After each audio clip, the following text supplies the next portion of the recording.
is up, y'all? So it's your girl MEE-ah-jay here with a late upload. So a lot has happened throughout the last couple of weeks, in my life, and it's been really like changing to me, like put a really hard mark on me, but I actually went through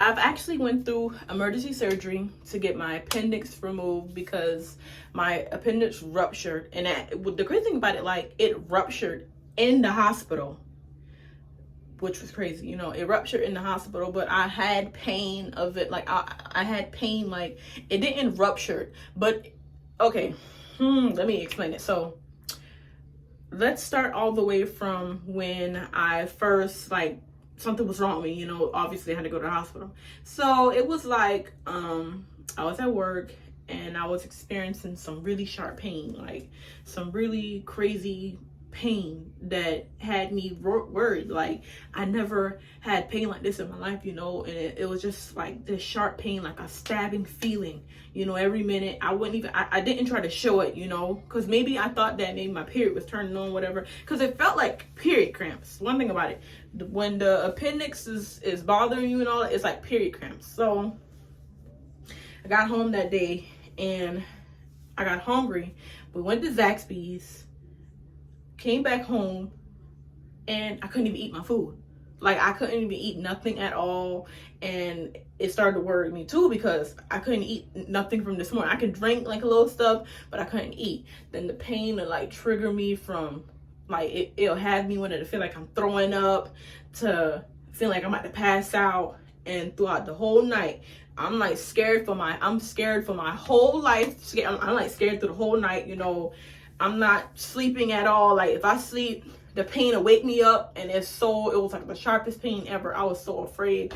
Then I was like, let me look online and see what get like cramps, But I thought that I was like, I thought that I was really bloated too, And as I'm seeing through the video, all the signs of, that your appendix is on the line to the rupture, like loss of appetite, bloating, throwing up, make you feel like you're nauseous and throwing up. And that's what I was experiencing the whole night and all. So I was looking on Google, like, how to get rid of a stomach cramp, and it was like, a hot shower or a hot bath, and I was soaking in the bath, went to work. Hours later, I get up at like 4 something, took me a shower. Then the hot ass shower like made me went to sleep. Like, I was in the shower for like a whole minute, sitting in the shower, like sitting in there, falling asleep in the shower with all that pain, and it was really scary, y'all. It was really scary. And then, like, at 6 o'clock in the morning, I called my sister and I was like, can you please take me to the hospital? I'm really scared for my life right now. Like, I'm in a lot of pain, and the pain wouldn't go at all. So she didn't even hesitate. She rushing me to the ambulance, to the thing, get there, they done trans me in there. But the whole process of them doing the x-rays and everything was just so slack at the hospital that I was at, Beaufort Memorial Hospital. Everything was just so slack at the hospital, because the fact that, I'm in all this pain, the nurse taking forever to come. Like, I was so scared, y'all. I was so scared until I called my mom. I was like, Mom, like, I was crying on the phone. I was like, Mom, can you please get here ASAP, blah, blah, blah. The nurse is not coming. I done ring the call button like 7 times. The lady never showed up. She kept saying, oh, I'm calling your nurse for you right now, blah, blah, blah.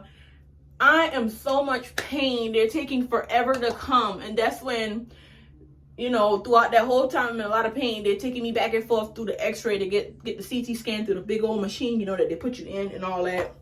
And that whole experience was crazy as well too, And then as soon as I come back from the CT scan, then they seen that my appendix was ruptured. And the lady from the surgery department, she came in there and she was like, she was like, hello, Miss Jenkins. I don't know. I can't remember what she said for because I was crying, you guys. I was really crying, and I was so freaking scared. But I remember she was like, hello, Miss Jenkins. So we see that you have appendicitis. Your appendicitis has ruptured, and we recommend you getting emergency surgery done ASAP because it's on the line to spreading to your organs all over your body. And I'm like, oh God, like I'm scared. Like what? I'm like scared, like what's going on, you know, like what's going on? And that's when she was like, that we're not going to send you home, and we recommend, no, let me go back from that part. Hold on. Because I remember when I called my mom, and she was like, okay, when I told the nurse, like I called my mom, and she's like, did you tell your mom that you're not leaving? And I'm like thinking like, why the fuck I'm not leaving? You know, like what? That I'm staying. I didn't even know that I was staying overnight. Like the lady was like that I was not leaving. And that's when the surgery people came in, and she was like that we have to do emergency surgery on you because of your appendix ruptured, and it's on the line to spreading all over your organs, all over your body, you know, and that can kill you. So I'm freaking out and stuff, and I'm calling my mom. She worried, and she's rushing from work to come all the way over here to me. Everybody's rushing from, everybody from my family is rushing to the hospital to come to me, you know, like it was just so crazy, you know. My mom get there, I said, well, I'm not leaving until my mom get here, you know. That my lady now, I was not leaving until my mama there. You know, I'm 22 years old, but I love my mama, and I love my mama to be here for things like this, you know, because it's really scary. So my mom came, and they transferred me to the surgery room. They transferred me to the surgery room, and I had to sign a bunch of paperwork. And then throughout the whole paperwork, they scared me because the lady was like, do I have a living will? And, you know, I didn't even know that they asked you things like that. She was like, do I have a living will? And she was like, do I have like a living will? And so and so and all. And I'm like, I don't have none of that. Like, throughout the whole time she's asking me that, I'm scared. Like, why is you asking me, do I need a will? Like, y'all making it seem like the surgery might, which, you know, it might go bad, but thank the Lord that I made it out the surgery good and fine, because that hospital is slack, and I was really afraid. But so after all that, we waited for like 2 hours. Me and mom was we was inside this room that everybody waits before they get the surgery done, and I was there for a good minute, and they had to like prep me up with all type of stuff and everything, you know. And then all I know is I fall asleep, and I wake back up, and it's like, Miss Jenkins, and I'm just like shaking, like, oof. It was just so cold in there. Plus, I was nervous. I was like, I know, like, I was just so nervous the whole time. And then she was like, Miss Jenkins, you ready to go? Blah blah blah. We're gonna tell you about the procedure. We're gonna put the anesthesia in you and blah blah blah, knock you out, everybody out. And I was like, so you mean to tell me I won't feel nothing at all? She was like, oh, you're not gonna feel nothing at all. You'll have a good sleep. I was like, okay. And so, you know, my mom was like, you know, before all that happened, she was just praying with the praying oil for me and everything, you know, and just praying for me and everything, and, you know, make sure the surgery go good. And she took me to the lady took me to the back room. I mean, to this room that a room that you would never expect that you'll be in the hospital, you know. All these nurses and stuff looking around and stuff and waiting to just dig up on you, you know. I was scared because it was just so much, and it was so much nurses and stuff, and it was a big ass, like, it was like a room that I never seen in a hospital before, that you never would expect, you know, like them surgery rooms, you know. So she put me in there, and all I know is they told me to get on the table, but I couldn't get up, so they had to damn lift me up. It was like 4 of them lift me up, because one person could be doing, I'm not that heavy, goddammit. Y'all trying to say I'm damn fat? Damn. Y'all couldn't even lift me up to put me on the table. But they put me on the table, and they put the mask on my face, and the man was like, you have to breathe it in. And I was breathing, and he was like, no, you're not breathing hard enough. All I know is I breathed in real hard, like, and I was out. And then, like, I'm out, you know. And then I wake up into a room, like a whole nother room, with people yelling, like, it was a weird experience, like people yelling and stuff, saying, oh, I'm in so much pain, can I hurry get some medication, blah blah blah, you know. The lady was like, you can't do none of that until you get to your room, blah blah blah blah blah. And I'm just wrapped up, like, I'm up, and I'm looking around, and I'm still high off the anesthesia, you know. I'm like high off of that, and I'm looking around and stuff, and I'm looking like, what's going on? Like, what's going on? Like, you know, I'm trying to remember, like, what's going on, because I didn't remember anything. All I know is I wake up not remembering what the freak was going on. And then when the lady said Miss Jenkins, that's when everything snapped back in me. And she was like, your mom is not here. I'm like, I'm like, what? She was like, we're trying to call your mom so she can come see you, you know, blah, blah, blah. Who else can come see you back here? I'm like, no, my mom wouldn't leave. I was like, she was like, no, like we're looking up and down. We can't find your mom. Like, we're looking and looking. I said, no, my mom wouldn't leave. No. And that's when I didn't have my phone.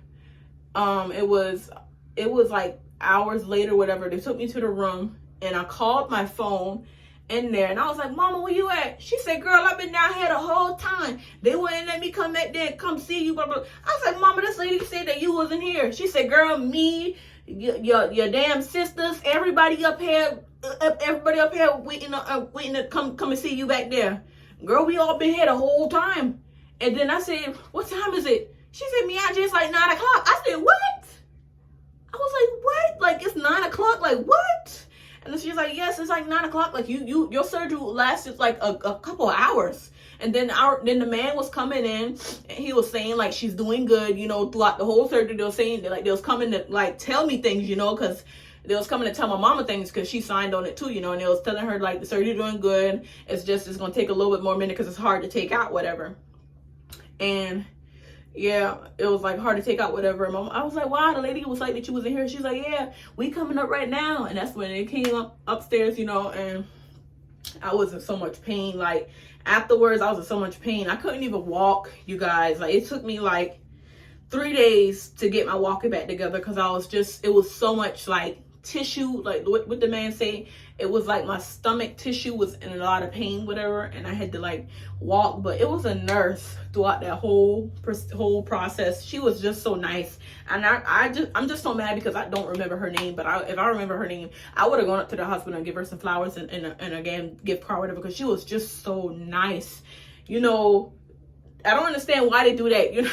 Like y'all be these people be hiring any type of nurse and that be making me mad because they be the ones that be having them slick mouths. But me, I don't play that because I had like 2 nurses that I did not play that with, and I told them all straight up. And matter of fact, I made them give me a new nurse because there was this one lady that wouldn't help me up, you know, like throughout. Like, listen here, I don't understand why would you be a nurse if you can't do your job the right way. When you're a nurse, you're supposed to help. You're supposed to help. Like you're RN, you're supposed to help. You're supposed to be doing all this. Like, what is wrong with you? Like, what? But yeah, like it was that one nurse that was just so nice to me, and she was just doing everything that a nurse is supposed to be, you know, like she did a good job. But y'all, let me tell you about the whole process of, you know, the healing part. So me, after the anesthesia wear off, I'm feeling everything, and then I see that my stomach is wrapped up, and I got like three pouches on my stomach, you know, of you know, they cover up the wounds because they had to cut in my stomach to get it out. And then the man told me, like, I remember the man came throughout the night, the man that did the surgery for me. He was like that he was meaning to tell my mom, but he was like that my appendix was filled up with a bunch of pus, and he was like that was no good too. And he was like that I'm gonna have to stay in the hospital for a few days to make sure that no bacteria is to my thing, whatever, you know. So they was treating me with antibiotics, whatever, you know, to help not make it spread, you know. But the whole process of the healing was off the chain. You know, it's really depressing because I couldn't use the bathroom the right way. I couldn't lean up the right way. I needed help. I needed getting help. Like the whole process really made me so depressed. Like until I'm in this little shell right now of like, you know, trying to like that whole process of, you know, everything made me depressed afterwards. It really did. Whew, I'm getting hot, you guys. So the whole process of that really made me depressed, and I couldn't like process. Like, it was really hard to process, you know, because I was like really emotional during that, crying and stuff, because it Ooh.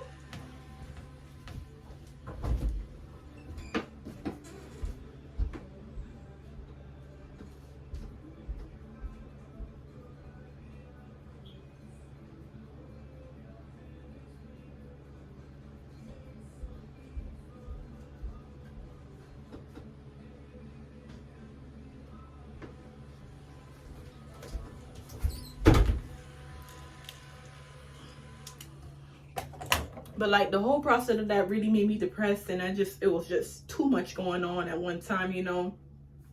And then afterwards, I got, you know, after those 3 to 4, I think it was like 4 days, whatever, you know. But I was really having some really bad experience. Like it was my anxiety really acting up during the hospital too, like triggering because of the needles and stuff that they had running through my arm and all that. Like I'm not really good with needles, I'm not gonna lie. Like I don't do needles, you know.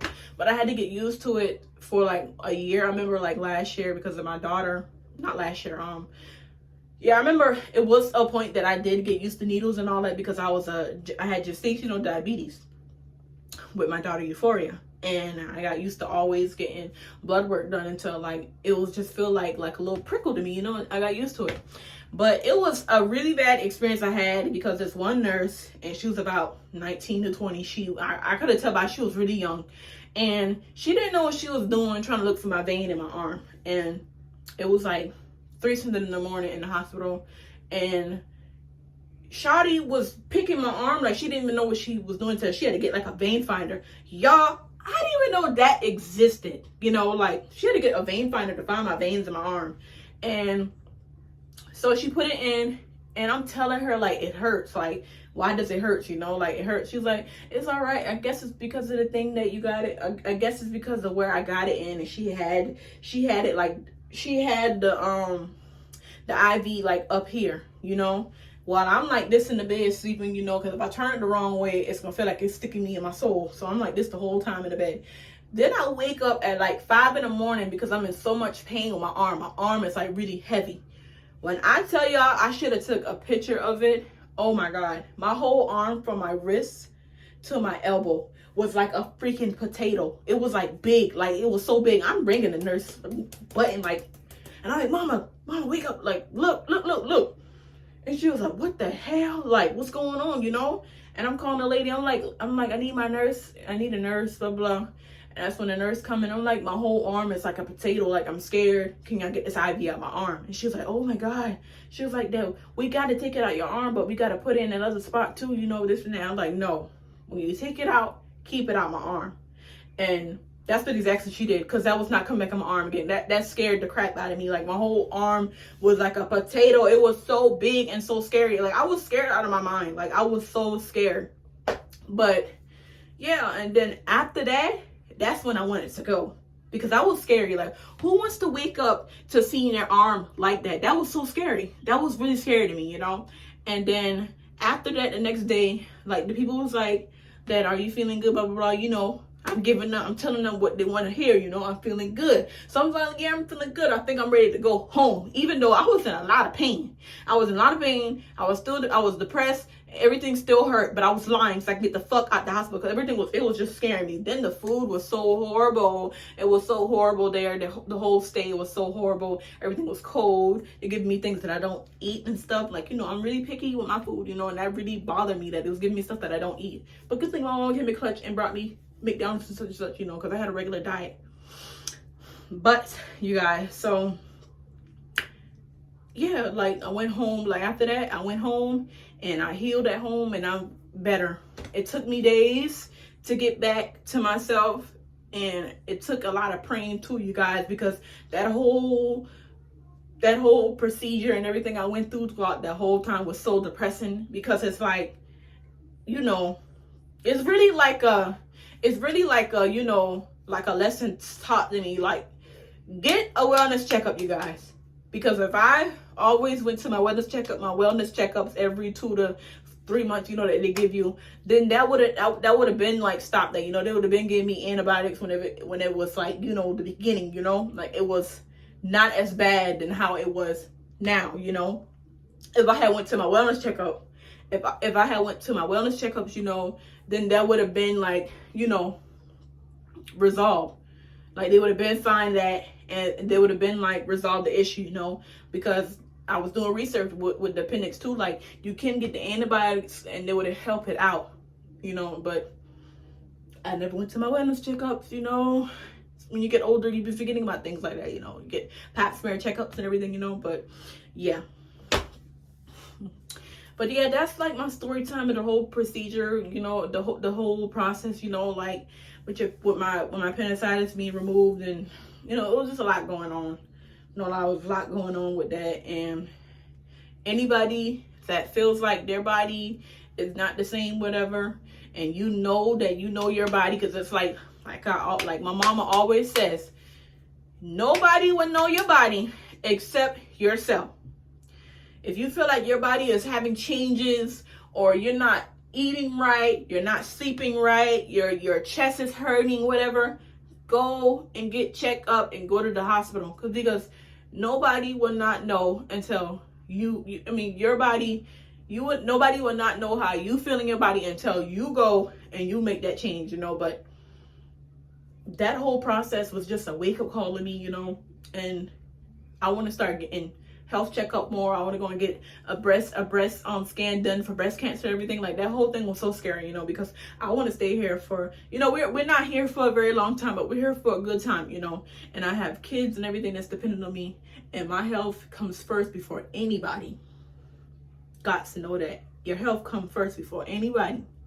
Your health comes first before any job, anybody, because at the end of the day, any job will replace you when you drop dead, you know. So that whole thing was a wake-up call to me, you guys. But I will be posting more content soon. I will, once, you know, I get everything in straightened this week. But yeah, so I really appreciate you guys for listening to my story and hanging to the end of this video. And I really appreciate that so much. Like, comment, share, subscribe, comment videos that y'all want me to do, you know, pranks or any mukbangs, whatever, you know. I'm down for it. Story times, whatever, you know, I'm down for it. I'm down for it, you know. But thank you, you guys. I love y'all.